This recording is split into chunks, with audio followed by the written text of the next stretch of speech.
ces 10 dernières années, il faut reconnaître que, au regard, n'est-ce pas, de la dynamique de la libéralisation du secteur des télécoms et dopé par les investissements massifs, n'est-ce pas, réalisés par les opérateurs de téléphonie mobile, il faut reconnaître que ce secteur-là a connu un boom. Et quand on parle de boom, ça veut dire quoi?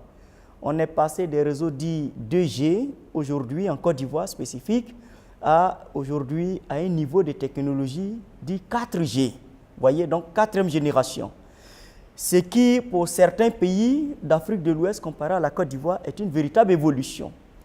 En plus, l'État de Côte d'Ivoire, depuis pratiquement 6 ans, n'est-ce pas, s'est approprié les enjeux du développement du secteur des télécoms, à travers, bien sûr, une agence exclusivement créée et dédiée, n'est-ce pas, pour cet objectif, et dénommée l'Agence nationale des services universels télécoms, ANSUT, qui a engagé, n'est-ce pas, bien sûr, sous la direction du ministère, n'est-ce pas, de l'économie numérique et des postes, et un vaste programme d'installation, de construction et de développement de la fibre optique sur plusieurs milliers de kilomètres, en vue d'interconnecter tous les villages, les coins et recoins de tout le pays.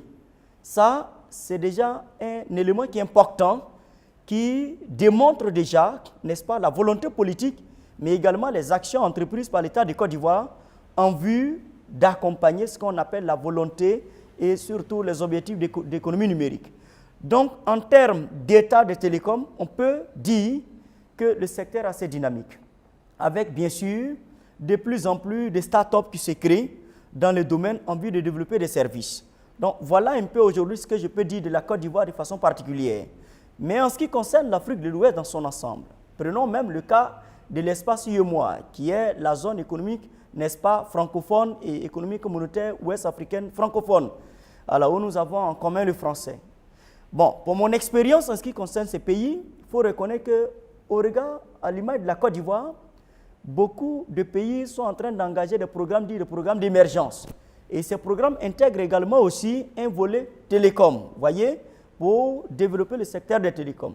Mais il faut reconnaître que pour certains pays, beaucoup reste encore à faire, parce que là, aujourd'hui, on parle de convergence numérique, alors que certains sont encore dans la convergence de réseau. Vous voyez, donc ça veut dire, d'un point de vue infrastructurel, il faut déjà construire certains fondements. Lorsque je regarde certains pays, et je pense que beaucoup reste encore à faire, et donc il faut qu'ils poursuivent dans cet élan, bien sûr, de développer et encore de ce qu'on appelle restructurer le secteur à travers, n'est-ce pas, une législation qui facilite les investissements. Et je reviens encore à la Côte d'Ivoire. Et la Côte d'Ivoire, je crois, a pris un décret, bien sûr, émanant du président de la République, qui, n'est-ce pas, défiscalise, n'est-ce pas, l'outil informatique.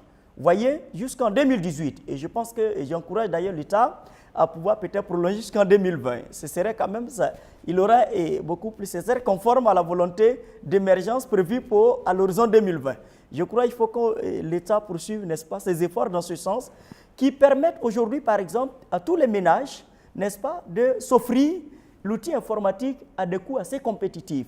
D'autant plus que l'État de Côte d'Ivoire a même initié le programme et dit un Ivoirien, un ordinateur. Ce sont vraiment des initiatives qui permettent aujourd'hui de voir une assez dynamique, une bonne dynamique, n'est-ce pas, du secteur des télécoms. Et donc, ce sont aussi des initiatives qui sont en train d'être mises en œuvre dans notre espace communautaire et je crois qu'il faut les encourager. Maintenant, il faudrait que l'on offre beaucoup plus de flexibilité et d'avantages fiscaux pour que les structures comme les nôtres soient beaucoup plus flexibles, n'est-ce pas, aptes à développer des services qui viennent offrir, n'est-ce pas, doper le marché.